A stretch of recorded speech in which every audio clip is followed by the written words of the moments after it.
नमस्कार, मैं हूं संजय शर्मा। आप देख रहे हैं 4 पीएम न्यूज़ नेटवर्क। पिछले 24 घंटे मेरे लिए बड़ी खुशी भरे रहे।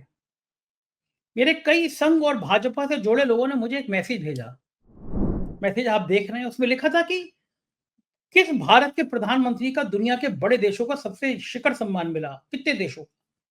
इंदिरा गांधी को 2, मनमोहन सिंह को 2, राजीव गांधी को कुछ नहीं मिला, नेहरू जी को 2 और हमारे विश्व गुरु मोदी जी को 21 बार मिला। 21 राष्ट्र देशों ने, अलग-अलग देशों ने मोदी जी का सम्मान किया। अब मैं चौंका, मुझे लगा इसमें अमेरिका होगा, फ्रांस होगा, न्यूजीलैंड होगा, ऑस्ट्रेलिया होगा। फिर मुझे याद आया, एक राष्ट्राध्यक्ष ऐसे थे जिन्होंने मोदी जी के पैर छुए थे। भक्त लोग कहने लगे कि आज तक हमारे प्रधानमंत्री के किसी ने पैर नहीं छुए, ये देखो इतना सम्मान है। मुझे उस नाम का सर्च करना पड़ा आधे घंटे कि इस नाम का कोई देश भी है। आप लोगों को याद आ गया होगा कि वो नाम भी आप में से 99% लोगों ने पहली बार ही सुना होगा कि इस तरह का भी देश है। अभय दुबे जी से पूछा मैंने कि इस तरह की प्रचारित किया बातें क्यों की जाती हैं? क्या इसलिए कि अमेरिका ने ऐतिहासिक बेइज्जती कर रहे हैं, लगातार कर रहे हैं ट्रम्प तो। ट्रम्प तो पिल ही गए हैं चचा ट्रम्प की मोदी जी ने इस बार नारा नहीं लगाया, अब की बार ट्रम्प सरकार तो मैं सबक सिखा के रहूँगा। तो मैंने कहा कि 21 देशों का जो राष्ट्रों का सबसे बड़ा सम्मान किया हो, ट्रम्प चचा ने इतनी बेइज्जती करी, हथकड़ी बेड़ी लगा के भेजा। मैंने अभय दुबे जी से पूछा कि इस का मतलब क्या है? वो बड़ी मज़ेदार और बड़े तार्किक वे में अभय दुबे जी ने समझाया है आज के इस वीडियो में। दूसरी बात मैंने पूछी, योगी जी ने कहा है कि मुझे भगवा पहनना अच्छा लगता है, एक दिन पूरी दुनिया भगवा पहनेगी। मुझे भी योगी जी भगवा में अच्छे लगते हैं, योगी जी जीन्स शर्ट में तो मुझे अच्छे लगेंगे नहीं। एक सबसे प्रसिद्ध मठ है, सबसे सम्मानीय मठ है, उसके वो पीठाधीश्वर हैं, मठ के स्वामी हैं, सब लोग सम्मान करते हैं उस मठ का। तो ऐसे मठ का स्वामी तो भगवा में अच्छा लगेगा, लेकिन सब लोग जब पहनेंगे, फिर मुझे लगा कि सब लोगों में भी कभी भी तो जो गेरुए वस्त्र पहने होते हैं, उसमें से भी बहुत पहले क्या होता था, कुछ साल पहले जहाँ भगवा कपड़े जहाँ देखते समय मेरे भी हाथ जुड़ जाते थे। मुझे लगता था भगवा पहना हुआ व्यक्ति सन्यासी है, संत है। फिर एक नई पौ निकल के आई जिसमें आशाराम, नित्यानंद, चिन्मयानंद और रामभद्राचार्य जो हमेशा हिंसा और दूसरे की नफ़रत बोलते रहते हैं, राम रहीम। ऐसे लंबी लिस्ट निकल के आई, ये भी भगवा पहनने वाले इसमें से अधिकांश। तो मैंने माथा ठोका। मैंने कहा भगवा का, फिर वो भी कुंभ में कैलाशानंद तो हीरोइनों को घुमा रहे हैं, जो अंबानी को डुबकी लगा रहे हैं, ज़मीनों के कब्जे और महिला के संग पता नहीं क्या-क्या गुलछरों के किस्से, होली खेलते हुए किस्से।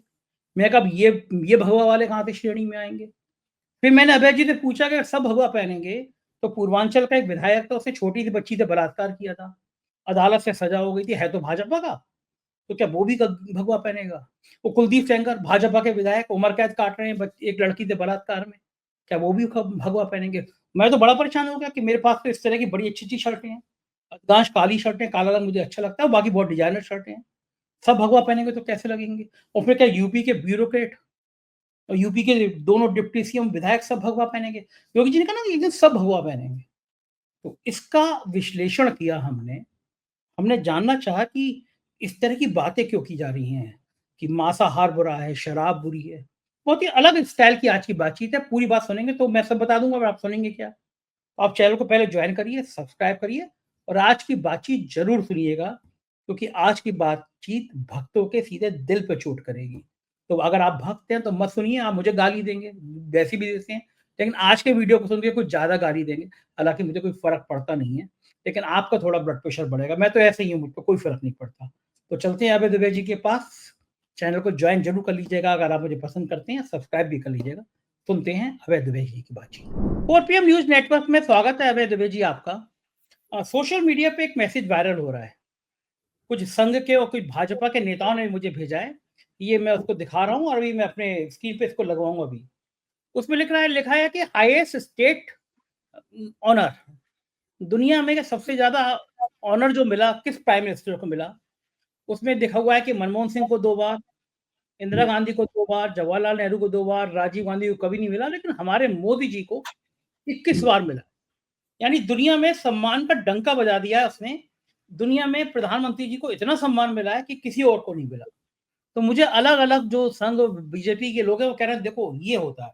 इंदिरा गांधी को सिर्फ 2 बार दुनिया के अलग-अलग देशों ने इतना ऊँचा सम्मान दिया, लेकिन मोदी जी को 21 देशों ने सम्मान दिया है। हुँ, हुँ। पूरे विश्व गुरु हमारे डंका बजा रहे हैं। तो मैं ये जानना चाहता हूँ कि क्या लग रहा है आपको कि किस देशों ने जो सम्मान दिया है उसके वजह से मोदी जी का पूरा विश्व गुरु का डंका बज गया है? चारों तरफ हमारी ख्याति हो रही है, हर तरफ हमारा स्वागत हो रहा है। लोग कह रहे हैं भारत इतनी बड़ी ताकत है कि 21 देश सम्मान कर रहे हैं प्रधानमंत्री जी। आपको लगता है कि ये वो 21 देश हैं जो बहुत चर्चित होंगे या कुछ ऐसे ही होंगे, आपका नाम ही नहीं सुना होगा आपने, कौन-सा है? खेल क्या है इस मैसेज का? देखिए, मुझे नहीं पता ये कौन से 21 देश हैं और क्यों ये प्रचार किया जा रहा है।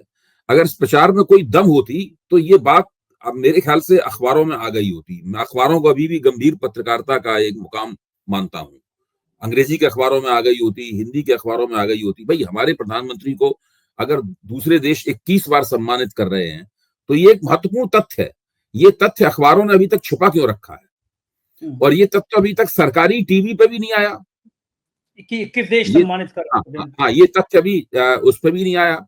ये तथ्य अभी जो गोदी मीडिया के तमाम एंकर हैं, आपके परम मित्र सुधीर चौधरी और दूसरे इस तरह के लोग जो हैं, वो हैं, उन्होंने भी आज तक ये बात नहीं कही। तो इसमें है तो कुछ ना कुछ लोचा है इसके अंदर, और वो लोचा क्या है मैं नहीं जानता। हो सकता है ये देश बहुत महत्वपूर्ण देश ना हो, बहुत मामूली किस्म के देश हों, ऐसे देश हों जिनकी कोई गिनती ना हो, जिनको दुनिया के नक्शे में कहीं ढूंढना पड़े, जिनके हम नाम भी नहीं जानते हो। मुझे नहीं पता, मुझे आपने पहली बार ये मुझे जानकारी दी है, मुझे नहीं पता। अब मैं थोड़ा ध्यान रखूंगा कि वो देश कौन से क्या है, मैं भी पता लगाऊंगा कि भाई मोदी जी को किन 21 देशों ने सम्मानित किया। जी देखिए, अगर हमारे देश का प्रधानमंत्री सम्मानित होता है तो हमारे लिए भी सम्मान की बात है। ठीक ये बात, 4 बिल्कुल। पीएम के लिए भी सम्मान की बात है, ये संजय शर्मा के लिए भी सम्मान की बात है। आखिरकार ऐसा क्यों है कि जब मोदी जी को कहीं सम्मान मिलता है तो हम अपने आप को सम्मानित नहीं महसूस कर पाते? हमारी कमी हो सकती है, मैं मानता हूं।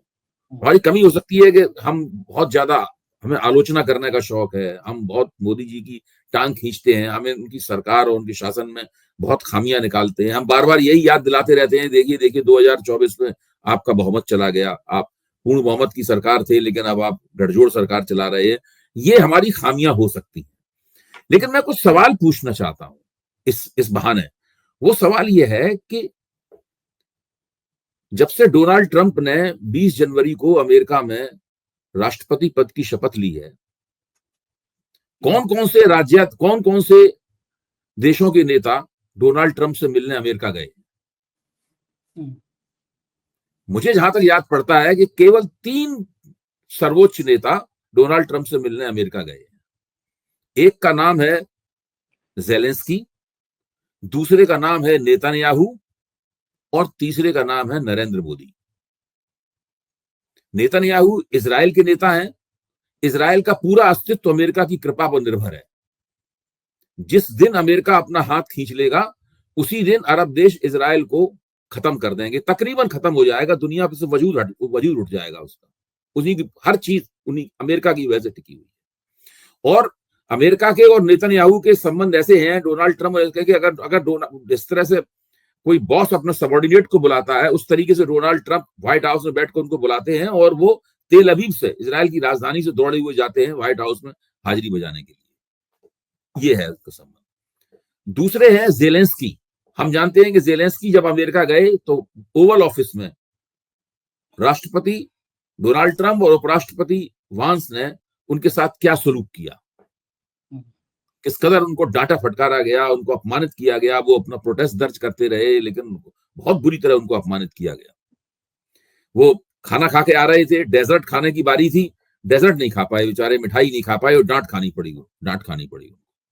पलट के जवाब तीसरे, दिया उन्होंने भी हाँ, जवाब दिया लेकिन आप देखिए उसमें एग्रेसर कौन था, मतलब आक्रामक मुद्रा किसकी थी? डांट, वो बचाव कर रहे थे, डांट तो उन्हीं को पड़ रही थी उनको। और उसके बाद जैसे ही वो वहां से गए, डोनाल्ड ट्रंप ने उनकी सारी मदद बंद कर दी और उनको जेलेंस्की कहना पड़ा कि हम भाई खनिज समझौते पर भी दस्तखत करने को तैयार हैं, सब कुछ, क्योंकि अगर अमेरिका मदद बंद कर देगा तो वो पुतिन से क्या लड़ पाएंगे। तीसरे नेता है नरेंद्र मोदी। नेतन्याहू को तो बुलाया था उन्होंने, जेलेंस्की को बुलाया भी था और जेलेंस्की जाना भी चाहते थे क्योंकि उन्हें लग रहा था कि डोनाल्ड ट्रंप कहीं पुतिन के साथ न चले जाए। उससे पहले उन्होंने कह दिया था कि जेलेंस्की जो है वो डिक्टेटर हैं, वो चुनाव नहीं करवा रहे हैं, वो युद्ध नहीं रुकवाना चाहते, वो ऐसा युद्ध लड़ रहे हैं जो कभी वो जीत नहीं सकते। ये सब बातें कही थी तो ज़ेलेंस्की घबराए हुए थे। नरेंद्र मोदी क्यों गए? न तो नरेंद्र मोदी को उन्होंने निमंत्रित किया था, न ही भारत अमेरिका के ऊपर इस तरह से निर्भर है जिस तरीके से इजराइल और यूक्रेन निर्भर हैं। क्यों गए वहां पर नरेंद्र मोदी वहां? ये एक सवाल है। इस सवाल को अभी तक मीडिया में नहीं पूछा गया है। हम लोग इस बहाने है कि उनको 21 देशों ने सम्मानित किया, हम पूछना चाहते हैं कि किस देशों द्वारा सम्मानित प्रधानमंत्री जो कि अति सम्मानित है, मतलब ऐसे व्यक्ति को अति सम्मानित ही कहा जाएगा, हद से ज्यादा सम्मानित है, ऐसा व्यक्ति अमेरिका क्यों गया? मैं ये नहीं कह रहा हूं कि इससे पहले इनके विदेश मंत्री वहां पे इनके लिए निमंत्रण प्राप्त करने के लिए गए थे लेकिन नहीं मिला। मैं उस बात को छोड़ता हूं, मैं उसका चर्चा नहीं कर रहा हूं क्योंकि उसका कोई ऐसा कोई प्रमाण नहीं है कि वो हमें नहीं पता। दूसरे इससे एक बात लेकिन बिल्कुल प्रमाणित है कि जब इनको निमंत्रण नहीं मिला और निमंत्रण मिला भारत के विदेश मंत्री को, जयशंकर को निमंत्रण मिला, तो जयशंकर को मोदी जी ने एक खत लिख के दिया, एक चिट्ठी लिख के दी। ये तो रिकॉर्ड पे है ना, रिकॉर्ड पे है, ये तो प्रमाणित है, चिट्ठी लिख के दी। वो चिट्ठी डोनाल्ड ट्रंप के नाम थी। राष्ट्रपति जो है अमेरिका के विदेश मंत्री की चिट्ठी तो ना लिखेगा, भारत का प्रधानमंत्री अमेरिका के विदेश मंत्री की चिट्ठी तो ना, वो डोनाल्ड ट्रंप को चिट्ठी लिख के देगा। लेकिन चिट्ठी किसको दी गई? चिट्ठी डोनाल्ड ट्रंप ने रिसीव नहीं की, चिट्ठी अमेरिका के विदेश मंत्री रूबियो ने रिसीव की, उपराष्ट्रपति ने भी चिट्ठी रिसीव नहीं की। फिर जब हमारे प्रधानमंत्री, अति सम्मानित प्रधानमंत्री वहां पर गए तो प्रधानमंत्री की अगवानी किसने की? डोनाल्ड ट्रंप ने प्रधानमंत्री की अगवानी नहीं की। हालांकि वो उनको अपना गुरु, अपना दोस्त कहते हैं, ये उनको अपना दोस्त कहते हैं। पिछली बार उन्होंने उनके साथ चुनाव प्रचार भी किया था, अब की बार ट्रंप सरकार का नारा भी लगाया था उनके हाथ में हाथ डाल के, लेकिन उनको वो भी नहीं किया। और बाद में ट्रंप ने फॉक्स स्टार के ऊपर ये कहा, मीडिया में ये कहा कि मैंने प्राइम मिनिस्टर मोदी से कहा कि आप बहुत ज्यादा जितना लगाते हैं टैरिफ, उतना ही टैरिफ हम भी लगाएंगे। उन्होंने कहा नहीं ये ठीक बात नहीं है, तो मैंने कहा नहीं ये ठीक बात है, हम टैरिफ लगाएंगे। और पता नहीं दोनों के बीच में क्या क्या बातें हुई हो। क्या वो माहौल पूरा ज़ेलेंस्की से ऐसी बातचीत का था, ये नेतन्याहू से हुई बातचीत का था, मुझे नहीं पता। आज पूरे भारत में इस बात को लेकर चर्चा है कि भारत ने अमेरिका के सामने हथियार डाल दिए हैं। इसीलिए भारत के वाणिज्य सचिव को पार्लियामेंट्री पैनल के सामने खड़े होकर सफाई देनी पड़ती है। उन्होंने पार्लियामेंट्री पैनल के सामने खड़े होकर सफाई दी है कि हमने अमेरिका से सितंबर तक का टाइम मांगा है।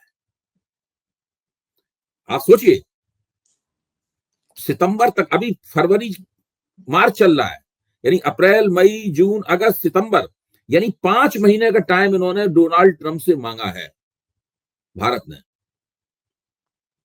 5 महीने का टाइम मांगा है कि इस बीच में हम लोग 5 चाहते हैं कि 5 महीने तक बातचीत होती रहे। अभी पीयूष गोयल गए थे वहां पर, 3 तारीख से 6 तारीख तक वहां पर अमेरिका में रहे। जो द्विपक्षीय वाणिज्य संधि होनी है, जो बायलैटरल ट्रेड ट्रीटी होनी है, उसकी शर्तों के बारे में चर्चा करने के लिए गए थे। उसी के बाद में वाणिज्य सचिव का यह बयान आया कि हमने अमेरिका से 5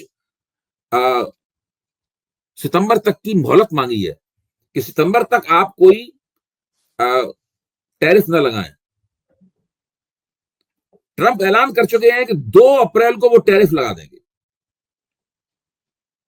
1 अप्रैल को लगाना, ये भी कहा 1 अप्रैल को लगाना चाहता था। 1 अप्रैल मूर्ख दिवस है, फूल्स डे है, उस दिन नहीं लगाएंगे टैरिफ, इसलिए हम 2 अप्रैल को टैरिफ लगाएंगे। तो ये स्थिति है। अगर अमेरिका इनको बुला के सम्मानित करता, ब्रिटेन इनको बुला के सम्मानित करता, फ्रांस इनको बुला के सम्मानित करता, जर्मनी इनको बुला के सम्मानित करता, इस तरह के देश इन्हें बुला के सम्मानित करते, तो बात हम लोगों के सामने साफ आती। आज हम लोग उन देशों को ढूंढ नहीं रहे होते जिन्होंने इनको सम्मानित किया है।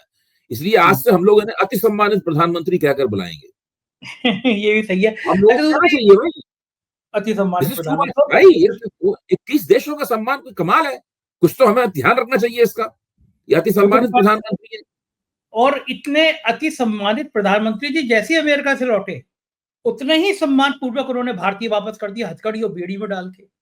जी। उन्हें याद नहीं आया कि इतने प्रधान, ये वो देश है जिसके प्रधानमंत्री 21 देशों से सम्मानित। नहीं, वहां से लौटने के बाद ही फॉक्स स्टार पे एलन मस्क के साथ बैठे हुए उन्होंने ये बयान दिया था ट्रंप ने। उनके लौटने के बाद ट्रंप ने दिया। उसके बाद दोबारा उसने दोबारा कहा कि हम 1-2 अप्रैल को लगाएंगे इनके ऊपर टैरिफ। आप सोचिए, जब पीयूष गोयल वहां पे चले आए, यानी पीयूष गोयल वहां यही तो कहने गए होंगे कि भाई सितंबर तक जरा आप धैर्य रखिए, सितंबर तक टैरिफ मत लगाइए, सितंबर तक पूरी बातचीत हो जाएगी हम लोगों की, किस चीज पे टैरिफ लगाना है, किस पे नहीं लगाना है, किस पे हम घटाएंगे टैरिफ, किस पे आप घटाएंगे, या किस पे झगड़ा होता रहेगा हमारा, सब चीजों पे समझौता नहीं हो सकता। मतलब पूरी सेटिंग सितंबर तक हो पाएगी, ये कहने के लिए गए थे वहां पे। हाँ, बिल्कुल ठीक बात है। अच्छा, मुझे इसमें एक और हम तो 2 अप्रैल को लगा देंगे टैरिफ। हाँ, आपको जो करना है करिए, हम तो 2 अप्रैल को लगा हम देंगे। 2 अप्रैल को लगा देंगे। अच्छा, मुझे की बात है, मुझे एक देश तो याद आ गया। एक देश में जब पहुंचे तो वहां के राष्ट्राध्यक्ष ने इनके पैर छुए थे। वो इतना छा गया था, देखो प्रधानमंत्री ऐसा होना चाहिए कि जिसका दूसरा देश का प्रमुख पैर छू रहा हो। उस देश का नाम मुझे अभी तक तो दर्शक क्षमा करे, इतना ज्ञान नहीं है मेरे में, मैं भूल गया। उस दिन भी जब देश का नाम आया तो मैंने बैठ के सर्च किया कि इस नाम का भी कोई देश है। तो मैंने नहीं, शायद जितने लोग थे सबने सर्च किया इस नाम का भी कोई देश है। तो पता लगा कि हाँ, इस नाम का भी कोई देश है। 150 से ज्यादा मुल्क हैं। आप बिल्कुल सही कह रहे हैं, जो बड़े मुल्क हैं, इतने नामी गिरामी की जगह ऐसे मुल्क होंगे। लेकिन सोशल मीडिया में बहुत चल रहा था ये, मुझे 7-8 लोगों ने भेजा। जहां न्यूजीलैंड और ऑस्ट्रेलिया है, जिस इलाके में न्यूजीलैंड और ऑस्ट्रेलिया है, वहां पे एक इलाका है, इसको माइक्रोनेशिया बोलते हैं। वो 100 द्वीपों का इलाका है, इसलिए माइक्रोनेशिया बोलते हैं उसको। तो वहां पे सब द्वीपों में छोटी छोटी अलग अलग सरकारें हैं और अलग अलग कबीले रहते हैं वहां पर। उसमें भी कई देश हैं इस तरह के, छोटा सा टापू और एक देश। हाँ हाँ, तो ठीक है। कई लोग ऐसे होते हैं जो सम्मान, बड़ा बड़ा टिकड़ों में सम्मान ले लेते हैं। हमारे प्रधानमंत्री तो ऐसे नहीं होंगे कि बहुत बहुत टिकड़ों में सम्मान लेंगे। लेकिन अभय जी, मैं एक और बड़ी परेशानी में आ गया हूँ। मैं आपसे उसमें राय चाहता हूँ, मदद चाहता हूँ। ये जो शर्ट पहन के बैठा हूँ, ये मेरी बड़ी प्रिय शर्ट है। मेरे पास में काली शर्टें बहुत है, मुझे काला रंग बहुत पसंद है। तो मैं वार्डरोब खोलता हूँ तो उनमें कम से कम आधे से ज्यादा काली शर्टें निकलती हैं। ऐसी मेरे पास में, और मैंने अभी और शर्टें सिलवाई हैं कि गर्मी का सीजन आया, ऐसी शर्टें सिलवा लूं मैं। लेकिन एक बड़ी समस्या है, हमारे मुख्यमंत्री जी ने एक चैनल में बयान दिया है कि मुझे भगवा रंग बड़ा पसंद है। अच्छी बात है, हमें भी पसंद है। हम तो भगवा रंग देख के मन करता है कि आदमी के हम हाथ जोड़ें। अब से कुछ साल पहले तक भगवा कोई भी जा रहा होता था तब हाथ जोड़ लिया कर लेते थे। लेकिन जब से ये नई आशाराम, नित्यानंद, चिन्मयानंद, इस तरह की जो नई ग्राम रहीम जो वाली प्रजाति आई है, उसके बाद हाथ जोड़ते तो मैं देखता है कि यार सही आदमी है या नहीं है। कैलाश आनंद भी उसी प्रजाति के नए जीव हैं जो आजकल अंबानी को डुबकी लगा रहे हैं और कई महिलाओं को हवाई हेलीकॉप्टर में घुमा रहे हैं। तो इस तरह की जब प्रजाति आई है तो गेरू उस पर हाथ जोड़ने में थोड़ा सोचते हैं कि यार ये कौन सा वाला गेरू है, ठग टाइप का गेरू है या सही वाला गेरू है। लेकिन हमारे योगी आदित्यनाथ जी के बारे में इस तरह की कोई बात हम नहीं कह सकते, क्योंकि बड़ी मर्यादा है। बड़े मठ के सम्मानित मठ के मठाधीश्वर हैं वो। उन्होंने कहा कि मुझे भगवा रंग पहनना पसंद है। बहुत अच्छी बात है, जिस मठ में आप बैठे हैं उसमें मठ पसंद भी होना चाहिए, पहनना भी चाहिए आपको। वो कह रहे हैं कि एक दिन ऐसा आएगा पूरी दुनिया भगवा पहनेगी। अब मैं अपनी जो वार्डरोब में शर्टें हैं, मुझे लगा कि यार जब सब भगवा ही पहनना पड़ेगा मुझे और आपको दोनों को, फिर मैं इन शर्टों को क्या करूंगा। तो भी क्या ऐसा दिन कब आएगा कि पूरे हिंदुस्तान को, पूरी दुनिया को भगवा पहनना पड़ेगा। सब एक जैसे लगेंगे, नमूने टाइप के। फिर ये अलग से कैसे नजर आएंगे जी? नहीं, ये वो नौबत बाद में आएगी। वो नौबत तो बाद में आएगी, वो तो भविष्य की बात उन्होंने कही है। अभी तो वो जिस सरकार के मुख्यमंत्री हैं वो अपनी सरकार का ड्रेस कोड तय कर सकते हैं। हाँ, ये बात भी और प्रकारांतर से वही ड्रेस कोड भाजपा के विधायकों का भी तय हो सकता है, और उत्तर प्रदेश के जितने भी भाजपा के सांसद हैं उनका भी ड्रेस कोड तय हो सकता है, और उनके मंत्रिमंडल का ड्रेस कोड तो निश्चित रूप से तय हो सकता है।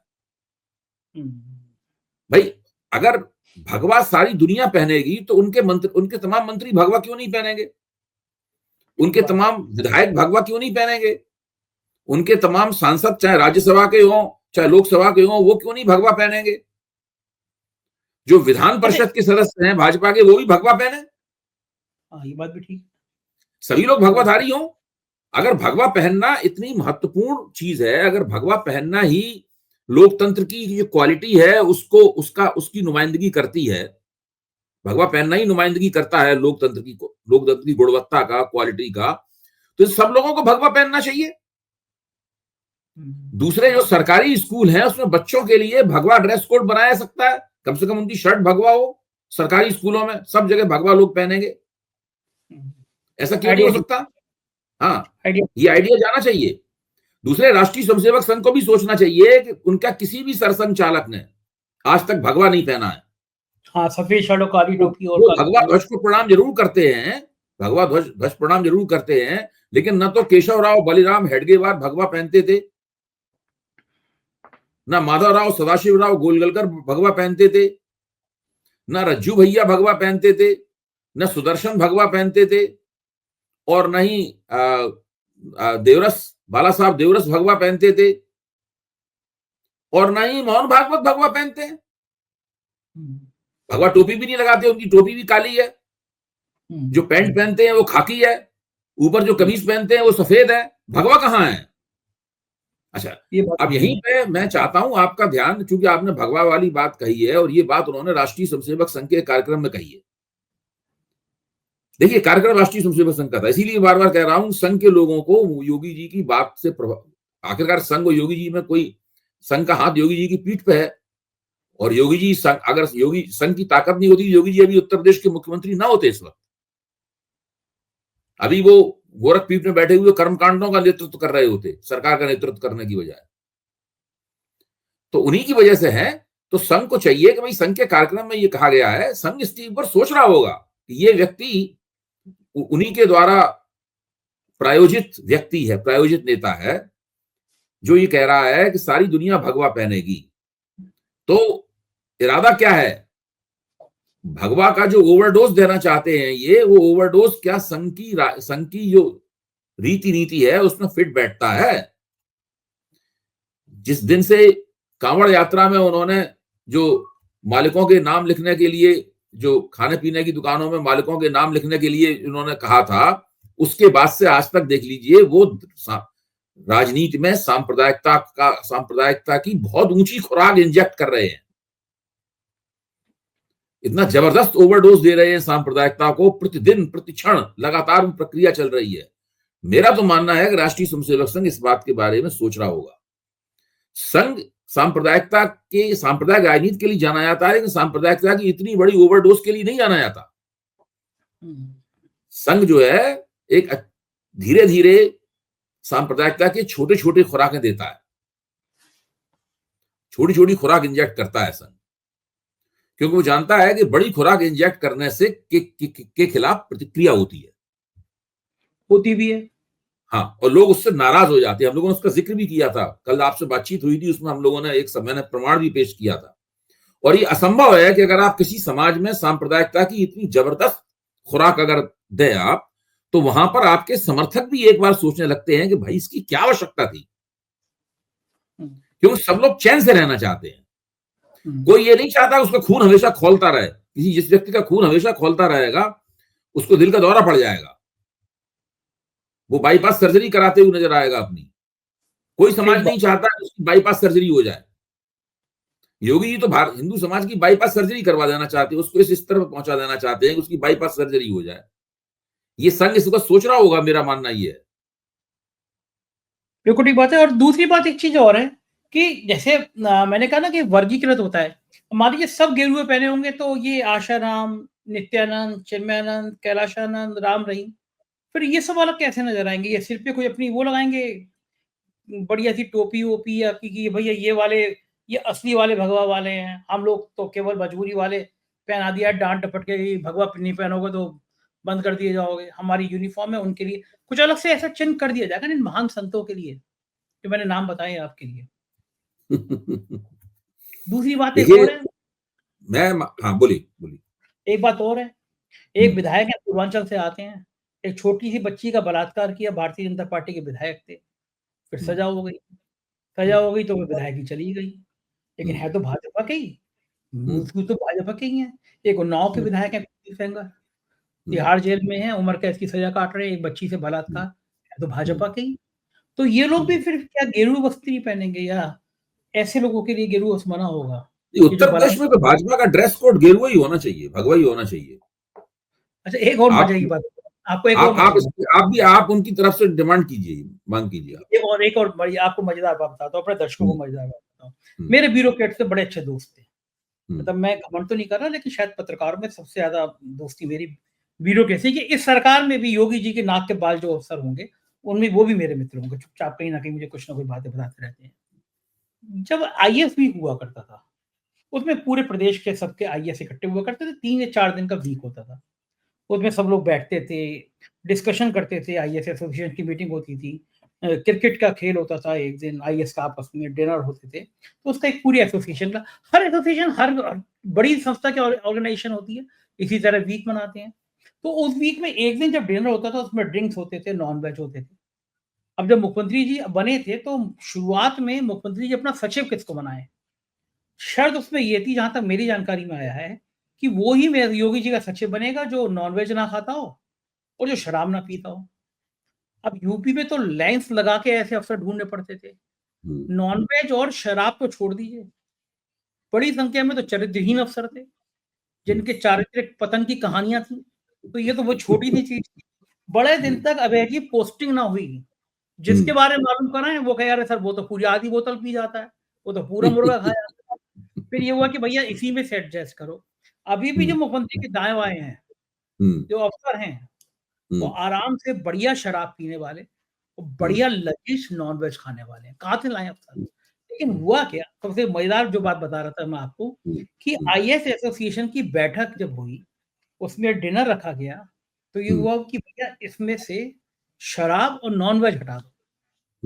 हालांकि कुछ नौजवान जो अफसर थे, उन्होंने विरोध किया कि ये तो बड़ी खराब बात है, तो भाई हमारी एसोसिएशन का हमारा डिनर है, हमारे डिनर में शराब अगर नॉनवेज है, शराब भी लीगल है, कानून दुकानें खोलती है शराब बिकने की, मांसाहार भी लीगल है, मांसाहार की दुकानें हैं, मांसाहार मांस बिकता है। लेकिन साहब जो बड़े वाले थे, जितना बड़ा अफसर कुर्सी का, उसको उतना डर। तो उस बैठक से पहले तो शराब हटी, नॉनवेज हटा। मैं एक अफसर से मजाक कर रहा था, मैंने कहा एक काम होगा, अगर तुम लोग इतना ही झुके, तो कुछ दिनों बाद तुम्हारी जो मीटिंग हुआ करेगी, उसमें गंगा जल और गौमूत्र की 2 बोतलें रखा होंगी। जो गंगा जल पिएगा वो थोड़ी छोटी पोस्ट पे रहेगा, जो गौमूत्र पिएगा वो बड़ी पोस्ट पे रहेगा। डीजीपी और चीफ सेक्रेटरी की क्वालिटी भी होगी, गंगा जल और गौमूत्र दोनों पीने हैं। फिर उसमें एक किस्सा याद आया। मुलायम सिंह एक बार गए आईएएस अफसरों की बैठक थी ऐसी, किसी ने दबाव की बात की कि सरकार का नेताओं पर दबाव होता है। तो मुलायम सिंह ने कहा कि अगर आप लोग मुझसे पोस्टिंग के लिए काम कराने आओगे, तो हम भी अपना काम कराएंगे। तो क्यों आते पोस्टिंग के लिए?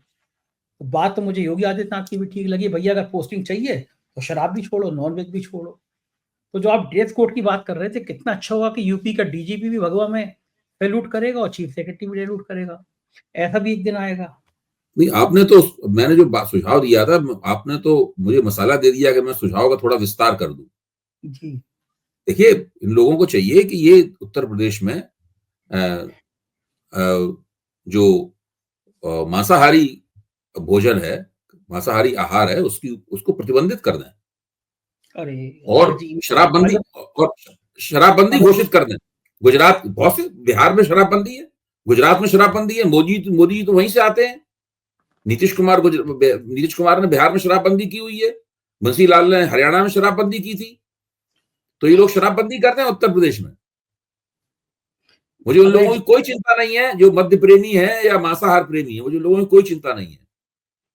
मैं चाहता हूं कि जो जिस राह पे योगी जी चलना चाहते हैं, उसके ऊपर जम के चलें, घोषित रूप से चलें और पूरे उत्तर प्रदेश को चलाएं।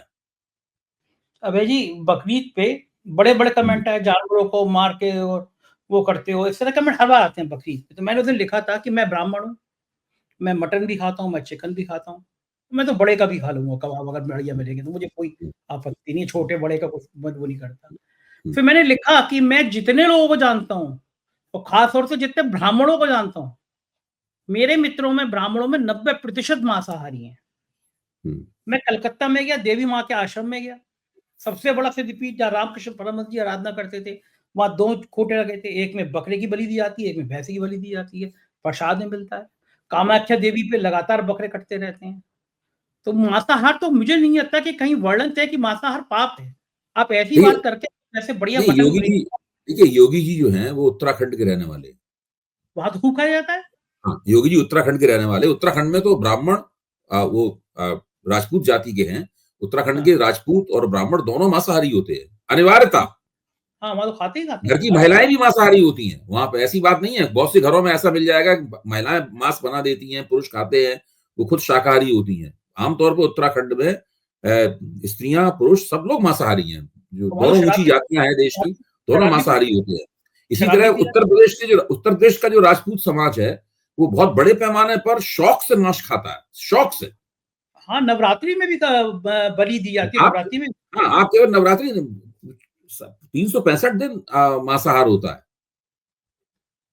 तो ये फिर गलत हो गया मामला। योगी जी पूजा पाठ वाले हैं, उनको लगा होगा कि मैं सात्विक हूँ, मैं पूजा पाठ वाला हूँ, सब ऐसे हो जाएंगे, लेकिन बड़ा मुश्किल हो जाएगा कि भाई देखिए, जो व्यक्ति सात्विक है उसको वाणी भी उसकी सात्विक होनी चाहिए। हाँ, ये बात है, भाई संतों ऐसा को क्यों है कि योगी जी सात्विक हैं और लगातार मौखिक हिंसा करते रहते हैं? ऐसी वाणी बोलिए मन का आपा ना खोए, दोरों को दूजों को शीतल करे, मन भी खुश शीतल हो। थोड़ी बहुत लाइन गड़बड़ होगी, लेकिन भाव यही है कि ऐसी वाणी बोलिए जो दूसरों को बुरा न लगे, आप भी शीतल हो जाएं और दूसरे भी शीतल हो जाएं, खुश करिए। और वो एक बहुत अच्छी लाइन है, कौन सी बात कब और कहाँ कही जाती है, ये बात अच्छी हो तो हर बात सुनी जाती है। बहुत बहुत शुक्रिया अभय जी, आज आपने बहुत बढ़िया चर्चा करी, धन्यवाद, शुक्रिया। ये थे अभय दुबे जी, और कितने तर्कों के साथ इन्होंने अपनी बात कही। बताइए कौन सी बात इसमें गलत है? मुझे कमेंट करके बताइए कि मैंने ये गलत कहा।